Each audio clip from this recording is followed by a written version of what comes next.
Sejam bem-vindos e bem-vindas para mais uma sessão semanal na nossa coluna de devocional, onde nós separamos textos do Novo Testamento e refletimos um pouco mais sobre a fé e as implicações que esses textos têm para a nossa vida concreta, para a nossa vida diária.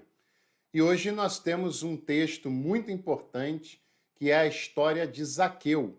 Quer conhecer um pouco mais sobre a história de Zaqueu e as implicações que ela traz para a nossa vida no dia a dia? Então acompanhe esse vídeo até o final que nós vamos falar sobre isso no episódio de hoje.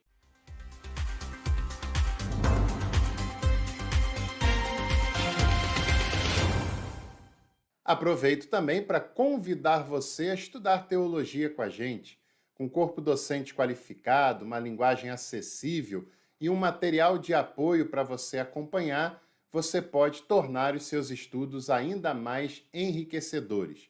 E por um precinho bem acessível.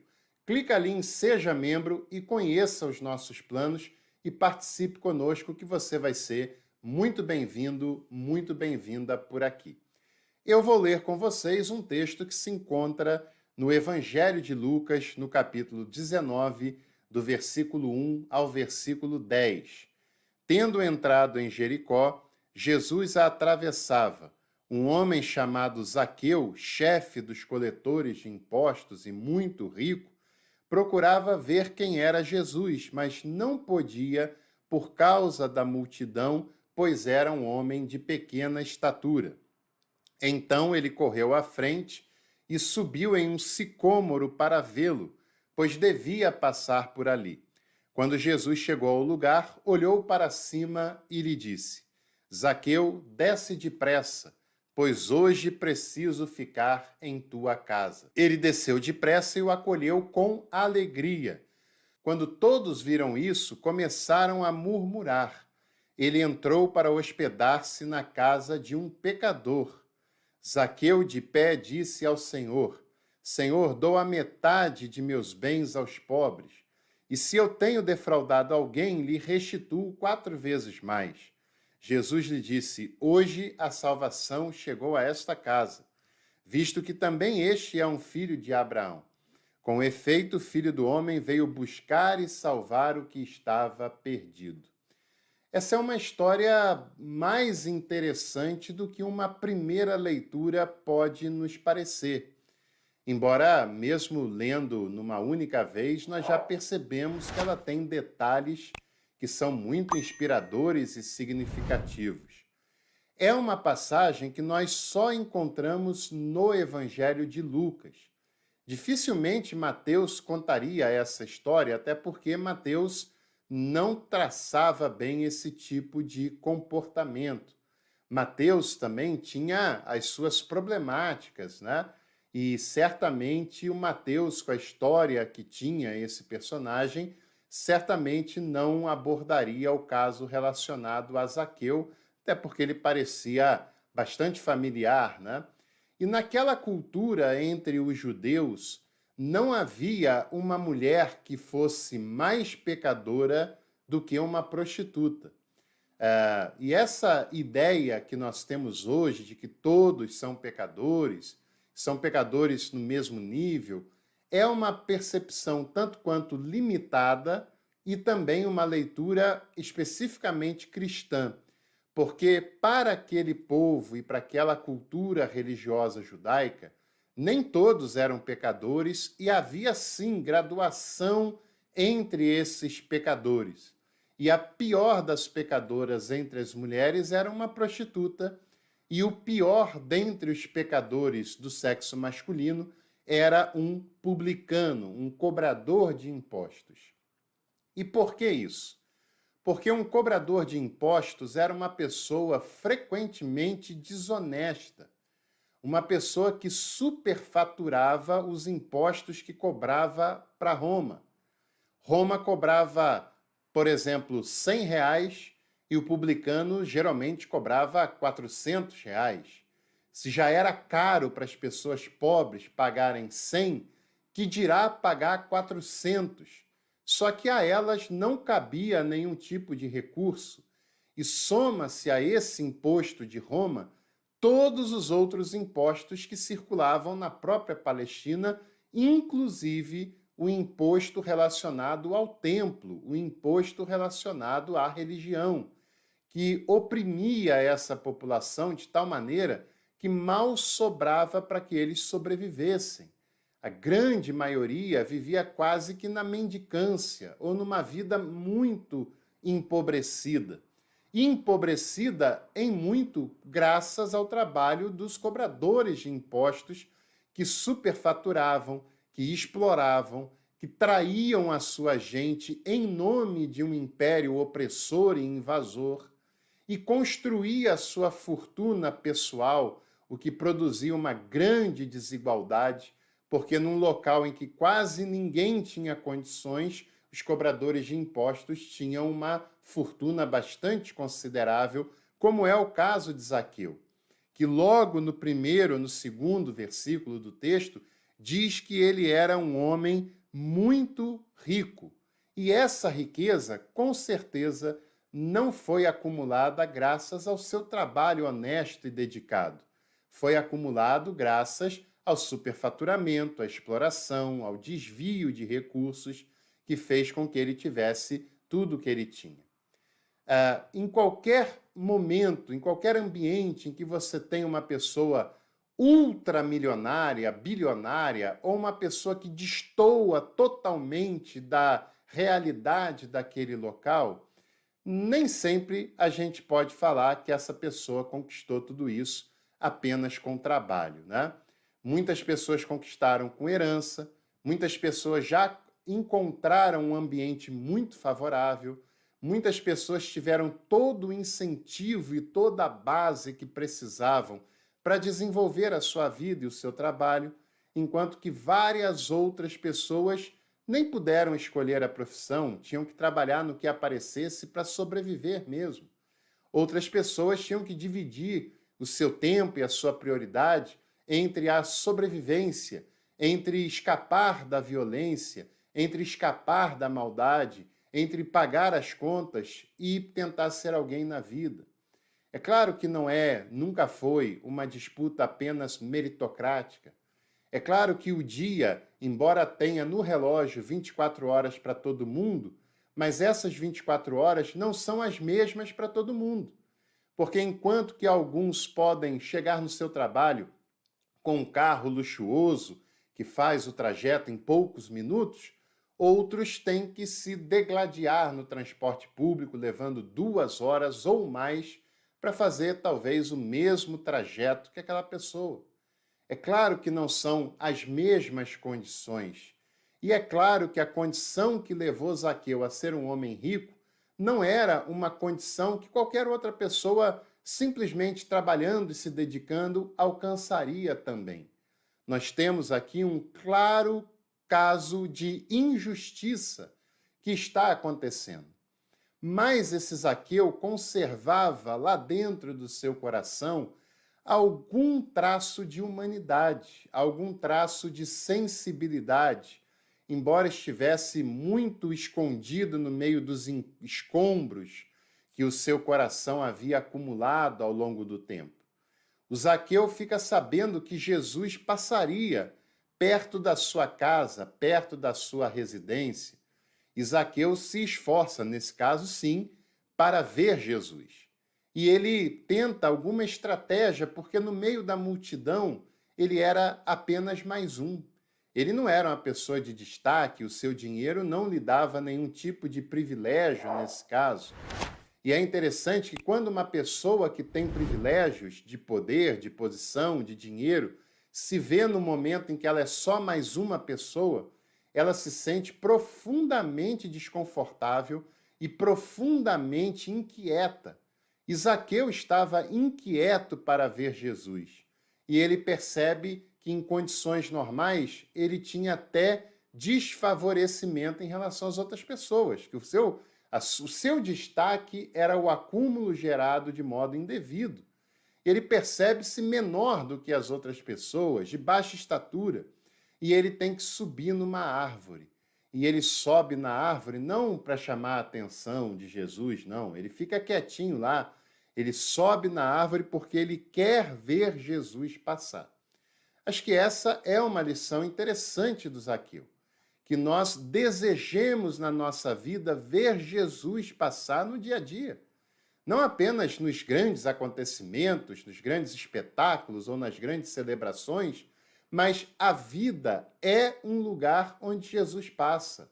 A vida é um lugar onde Jesus atua. A vida é um lugar onde nós podemos aprender e ver Jesus nas coisas mais simples do dia a dia. Pena que nem sempre estamos atentos e sensíveis o suficiente para ver isso acontecer. Zaqueu observa e quando Jesus passa, Jesus diz para ele uma frase que lhe deixa muito empolgado e deixa a população também muito descontente. Jesus fala: desce daí, porque hoje eu vou ficar na tua casa. A população reclamou disso, aparentemente com uma certa razão, né? Porque aquele homem era uma pessoa desonesta, era uma pessoa que gerou muitas desigualdades e uma pobreza ainda maior por parte das pessoas que ali estão. Esse homem já tem tantos privilégios por causa disso, e agora até Jesus, que busca estar com o próximo, com o mais simples, com o necessitado, com o doente, com o pobre, ele prefere ficar na casa desse Zaqueu. Até esse privilégio Zaqueu tiraria das pessoas mais simples. Será que Jesus é como qualquer outra pessoa que só busca ficar na casa de uma pessoa que tem dinheiro e importância, como Zaqueu? Esse é um questionamento que fazia sentido mesmo para aquelas pessoas, mas Jesus tem algo em mente com isso. E outra coisa também que é muito importante é que, ao ouvir isso, Zaqueu desceu depressa e acolheu Jesus com alegria. Essa é uma expressão que faz muito sentido. Acolher Jesus com alegria. Primeiro devemos acolhê-lo, e acolher nos lembra algo que é eterno, algo que é profundo, algo que é íntimo, que é acolher. E acolher é diferente do que empurrar goela abaixo das pessoas. Acolher é diferente do que apenas aceitar, do que apenas não ter nada contra.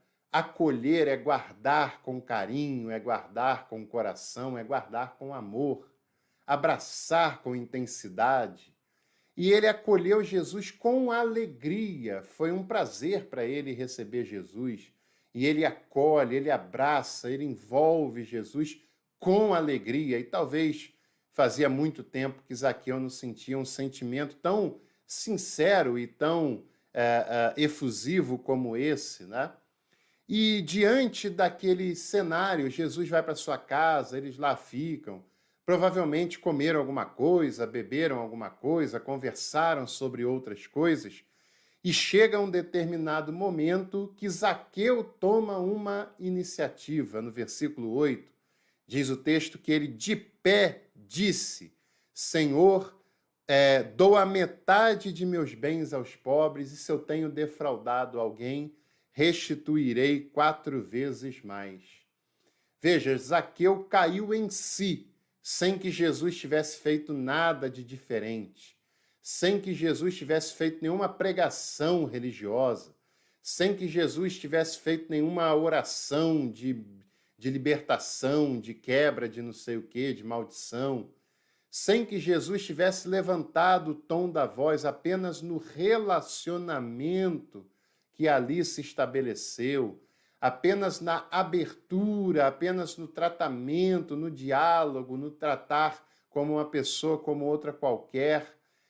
Zaqueu foi contabilizando aquilo no seu coração, no seu interior, as coisas foram penetrando no seu coração, tudo aquilo que ele estava vivendo foi fazendo sentido dentro dele, foi gerando uma transformação de dentro para fora, porque a transformação do evangelho é de dentro para fora, é bem diferente da transformação da religião, que é de fora para dentro. Jesus não faz apelo, Jesus não faz estratégia de marketing, estratégia emocional, estratégia psicológica para forçar Zaqueu a tomar alguma decisão, a fazer Zaqueu aceitá-lo diante de todas as pessoas. Jesus não disse nada. Zaqueu que veio fazer essa atitude tão importante. Zaqueu que toma essa iniciativa baseada em tudo que ele estava processando e vivendo naquele momento, naquele cenário, e as coisas fazendo sentido e encaixando dentro dele, e Zaqueu toma a iniciativa. Metade dos meus bens eu distribuirei para os pobres. Isso não é só fazer caridade, é fazer justiça, porque aqueles pobres estão empobrecidos também por causa dele, por causa da sua ação. E qualquer pedido de perdão que não tenha essa restituição é apenas um perdão estratégico, porque ele foi defraudando as pessoas. Era muito cômodo para ele simplesmente dizer: me perdoem e está tudo certo.